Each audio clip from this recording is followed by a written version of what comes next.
Com guantes, isso é fundamental.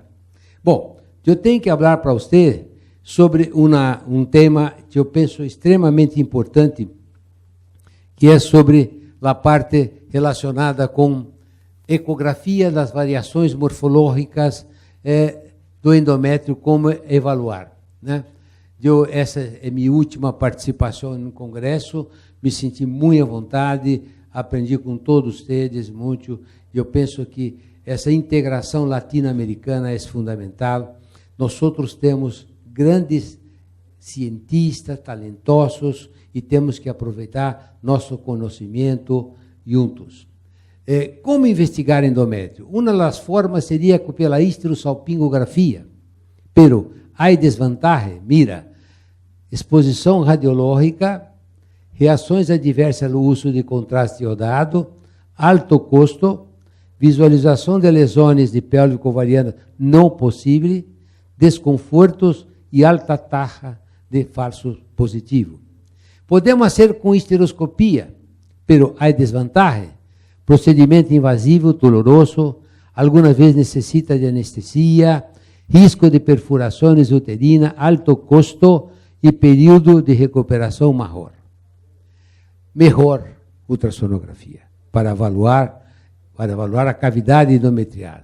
A vantagem, não expõe a radiação, baixo desconforto, paciente, método rápido, o transdutor tem que ter uma abertura no mínimo de 120 graus, não há reações alérgicas, documentação em tempo real, podemos evaluar também patologia da cavidade pélvica e, para evaluar endométrio, solamente com ultrassonido transvaginal. Porque nós podemos ver o endométrio com muita característica. Pero, quando vamos falar endométrio, é necessário ver como se comporta o endométrio em período reprodutivo da mulher. Mira, aqui nós temos endométrio, a linha endometrial, representada por esse quadro do Netter. Endométrio no recém-nascido, onde está desarrollada. Endométrio em período da infância, que está em hipoatividade. Endométrio durante a adolescência, de 10 a 19 anos, onde ocorre um fenômeno fundamental, que é a puberdade da laninha, aqui representando o endométrio num ciclo menstrual normal. Mira, entre o 5º e o 7º dia do endométrio é mais delgado e vai aumentando o seu grossor até o período ovulatório e se mantém espesso até esse período, até ocorrer o processo menstrual. Aqui endométrio quando a mulher está embaraçada, aqui endométrio quando a mulher está em lactação, e aqui endométrio quando a mulher se encontra no período pós-menopáusea.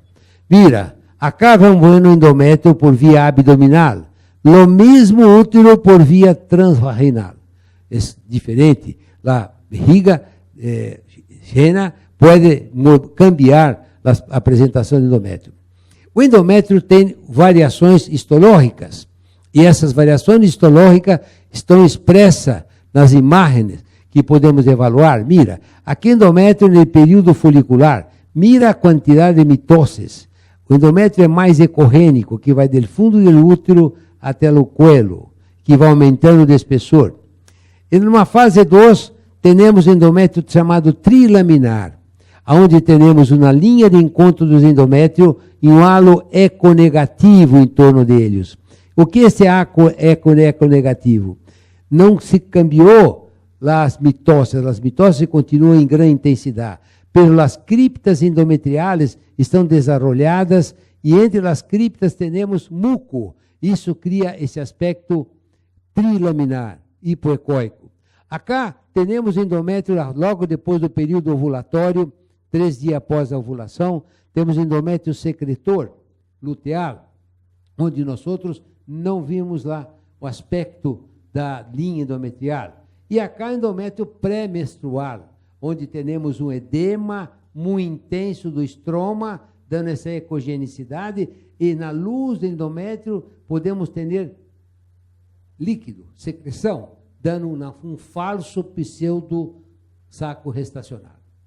Então, o endométrio, na fase luteal, na fase folicular, ele é bem endométrico, o professor Juan acabou de falar para nós outros. No período periovulatório, teremos endométrio trilaminar, e no período luteal, nós temos endométrio, todo ele sonolucente. Como se hace a medição da espessura endometrial? Sempre com o útero em posição axial ou longitudinal, e no útero, o endométrio varia de abaixo de 6 milímetros, e quando ocorre no processo ovulatório, isso é um trabalho desenvolvido no nosso serviço, varia de 8 a 14, com a média de 10 milímetros, é a espessura do endométrio. E nós temos utilizado esse espessor dado pelo professor Pastor em seu livro em 2010. Fase proliferativa de 1 a 4 milímetros, fase proliferativa final de 4 a 8 milímetros, fase secretora de 8 a 12, pós-menopausa de 4 a 8, e quando há a terapia de reposição hormonal, nunca ultrapassar a medição de 10 milímetros. É isso que nós temos utilizado. Mira, quando temos um endométrio espessor, arriba de 20 milímetros, aqui temos em 2 endométrios arriba de 20 milímetros, os 2 endométrios arriba. Qual é mais importante? O da direita ou da esquerda? Isto. Mais importante do que a espessor é seu ecotextor. Mira que é uma ecotextura heterogênea.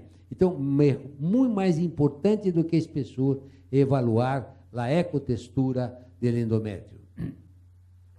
E uma ferramenta muito importante que nós temos que ter é a histerossonografia. Este é um exame muito simples, muito simples. Mira, o primeiro quem descreveu foi Detcher em 1987, e colocava a histerossonografia endovaginal consiste na injeção de uma solução salina na cavidade uterina durante o exame de ultrassom vaginal. Eu publiquei em Brasília o primeiro trabalho, em 1992. Naquela época eu usava histerosalpingografia, histerosalpingógrafo. Hoje, eu uso uma sonda de Foley, número 10, que há um fio de nylon, permitindo que a sonda fique mais endurecida. Se passa tranquilamente pelo coelho e procure deixar lá quando encher o balãozinho no colo uterino, para poder ter melhor avaliação na cavidade endometrial. Isso é fundamental.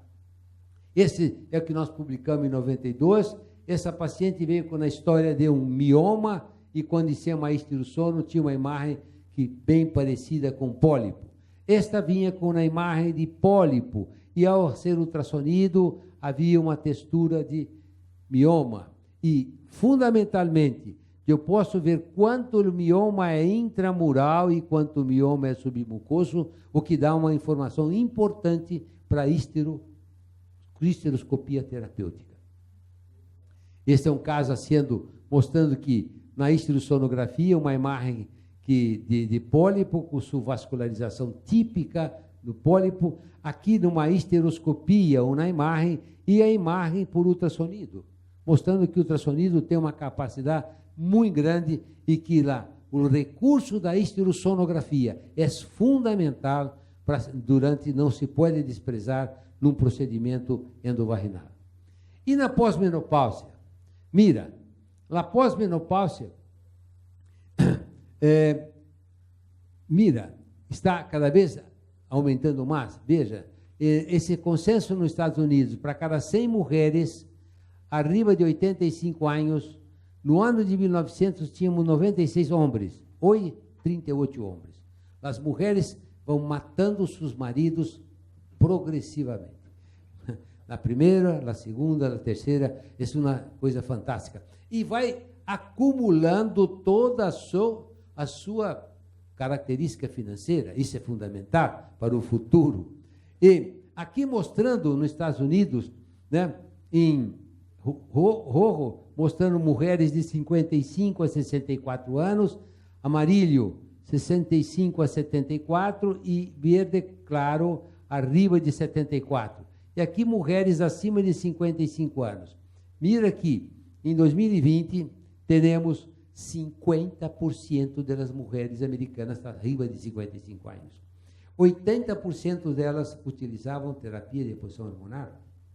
Aquele trabalho da WHI de 2002 foi fantástico, porque os laboratórios queriam que todas as mulheres tomassem hormônio. Isso não é possível. Hormônio é dado para quem necessita e para quem pode tomar hormônio. E não, e aquilo foi um alerta muito grande e muito importante, apesar que não vão parar de dar hormônio nas pacientes necessárias e que podem tomar hormônio. Mas não todas as mulheres vão tomar hormônio. Mas esse é um dado muito importante. E quando a mulher está na pós-menopausa, ela tem uma atrofia de endométrio, né? E essa atrofia do endométrio, o que seria o endométrio atrófico? Seria abaixo de 6 milímetros, abaixo de 4 milímetros, patológico, arriba de 6, arriba de 4. Nós outros temos usado no mesmo critério apresentado pelo professor Juan. Esse é um trabalho desenvolvido aqui em São Paulo pelo professor Wagner Gonçalves, onde foi sua tese de doutorado, onde ele mostra que abaixo de 4 milímetros é considerado normal. Após menopausa, 4 milímetros. E nós sabemos que 20% das mulheres pós-menopausa vai ter sangrado. E se elas têm sangrado e têm endométrio abaixo de 4 milímetros, segmento de avaliação normal. Não há que se preocupar. Mas arriba de 5 milímetros, há uma atividade endometrial. Acima de 8, temos um endométrio anormal. E este seria o histograma de um câncer de endométrio. Mira, o câncer de endométrio camina por uma hiperplasia simples ou uma hiperplasia quística. A simples pode desenvolver hiperplasia adenomatosa, hiperplasia com atipia, adenocarcinoma. Trabalho de Kurman, 1985. Mulheres com hiperplasia quística, 1% adenocarcinoma. Mulheres com hiperplasia quística, 3%. Adenomatosa, 30%. E mulheres com hiperplasia atípica já era considerado um carcinoma in situ. Então, essa seria a evolução. O que nós outros vamos poder evaluar, além da ecotextura? Agora sim, a espessura torna-se importante na paciente pós-menopáusica. Então, se nós outros temos um endométrio abaixo de 5 milímetros, 4 ou abaixo, normal. 5 ou mais, endométrio proliferativo, hiperplasia, pólipo, carcinoma. Então, sugerimos que se faça uma investigação histopatológica. Com terapia de reposição hormonal, temos 2 tipos de terapia, cíclica e contínua. Cíclica, as mulheres vão ter menstruações mensais. Assim, o exame entre o 5º e o 7º dia e não ultrapassar 10 milímetros. Mulheres utilizando terapia contínua, estrógeno e estradiol e progestágeno, ou tibolona, ou haloxifeno, ou tamoxifeno, não ultrapassar 10 milímetros. Eu acho que em qualquer período do ciclo, porque não há ciclo periódico.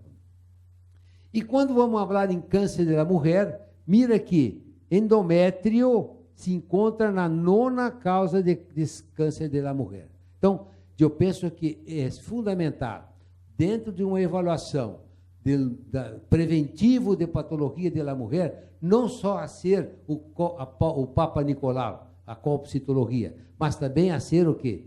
Ultrassonido para evaluar as características do endométrio. E quando utilizar ultrassonido transvaginal? Diu, mostrou agora há pouco o professor Juan, né? Após o término de uma menstruação, dispositivo intrauterino, e lembrar que ultrassonido 2D nos dá uma informação de DIU in situ e não DIU normoposicionado. Já tive vários casos de ter um DIU até 10 milímetros do fundo da cavidade uterina, que não está no coelo, pero uma haste de DIU está dentro do miométrio. Isso não é um DIU normoposicionado. Então, quando vemos com 2D, podemos falar DIU in situ. Mas quando vemos com 3D, podemos DIU in situ normoposicionado. Pólipo, sempre a ser na fase folicular e periovulatória. Na fase luteal, podemos ter uma imagem que não dá para ser visto de pólipo. Mioma submucoso na fase secretora. malformações uterinas na fase secretora e sangrado uterino na pós-menopausa, sempre evaluar com ultrassonido transvaginal. Isso é fundamental. Eu queria aproveitar, nesse livro que eu publiquei em 2010, avaliação endometrial pela ultrassonografia. Algumas vezes com útero muito grande, a ser ultrassom por via abdominal. Pero não é uso recomendável. Quando não temos condições de ser por via transvaginal, sugira por via transretal. Vai ter informações muito importantes por via transretal. Ultrassom transvaginal nas lesões benignas, malignas, em reprodução humana e acompanhamento na pós-menopausa. Tridimensional, fundamentalmente para avaliar as anomalias millerianas no período luteal da fase luteal. Doppler, avaliar a implantação embrionária e rastreamento de neoplasia maligna. Mas hoje nós temos um marcador muito importante para avaliar endométrio. Nós temos o IETA. O IETA foi desenvolvido em 2010. É um termo que, análise internacional de tumores endometriais, é um termo de definições de medidas para descrever aspectos de lesões endometriais. É recomendado pela ISOG. E nós outros temos utilizado essa nomenclatura nova. Rapidamente, podemos fazer ultrassom transabdominal em útero muito grande. Então, hacemos ultrassonido transvaginal, abdominal. Mas melhor é o transvaginal. E quando inadequado, é impossível, porque a paciente é portadora ou de ímen, ou ela é portadora de uma patologia, de um vaginismo, sugerir para ela o transretal. Pré-menopausa, fase proliferativa entre 4 e 6º dia. Pós-menopausa, com período cíclico, recomenda a ISOG, do 5º ao 10º dia. E avaliação biométrica da estática do feto. Sempre colocar o endométrio na maior amplificação possível e sempre tentar fazer o exame com o transdutor perpendicular ao endométrio. Essa seria a forma adequada de fazer a investigação pela IETA do endométrio. Quanto à ecotextura, sempre comparar com o miométrio.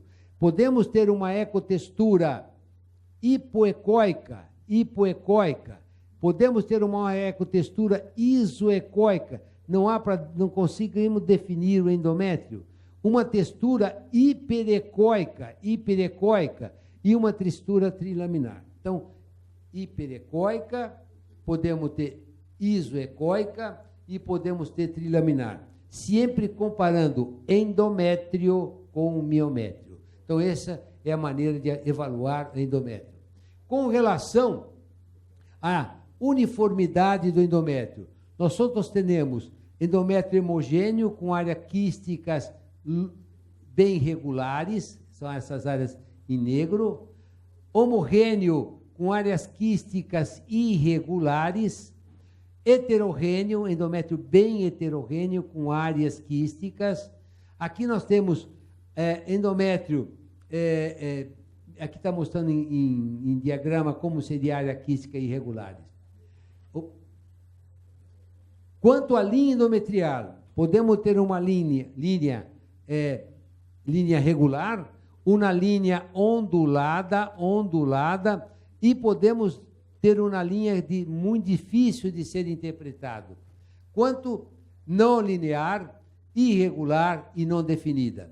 Quanto à junção endométrio-miométrio, também chamado endolises, que há pouco falava do professor Juan. Mira, podemos ter uma linha regular, mira, dá para ver perfeitamente toda o que é miométrio, o que é endométrio. Podemos ter uma linha interrompida, isso é fundamental também, né? Interrompida, e podemos ter uma linha que não definida quando temos um endométrio isoecóico. Com relação às sinéquias, é possível avaliar uma banda, um tecido cruzando o endométrio. Isso sugere que temos frente a uma sinéquia.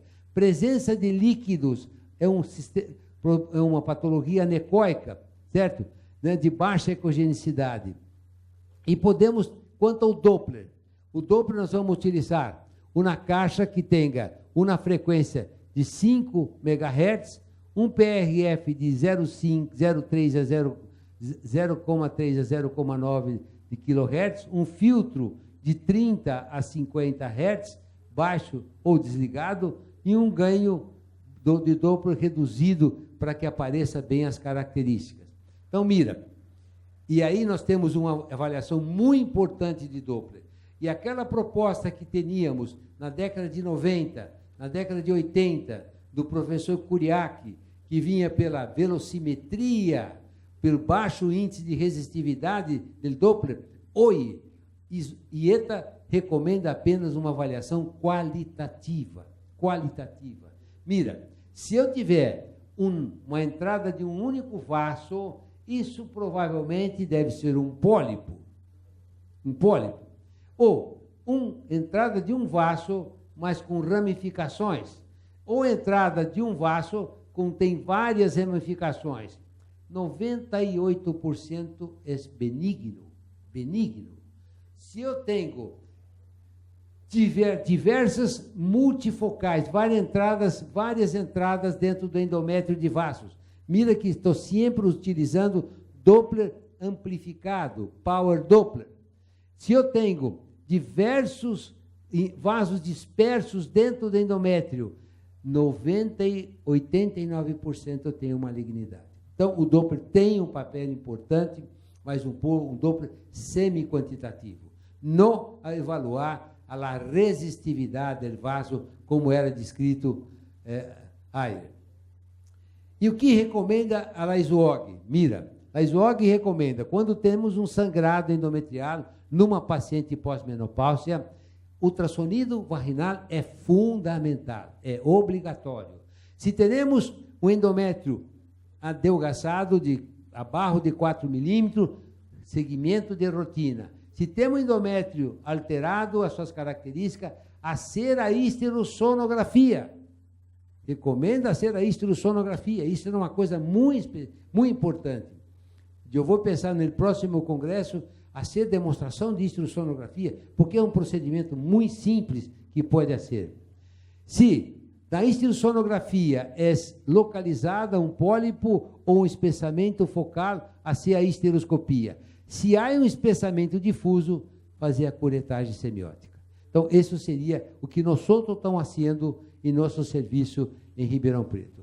Tenho uma jornada em Ribeirão Preto, quero invitar a todos vocês, vai ser o ano que se vem, teremos colegas nossos da América Latina, de 13 a 15 de setembro de 2018.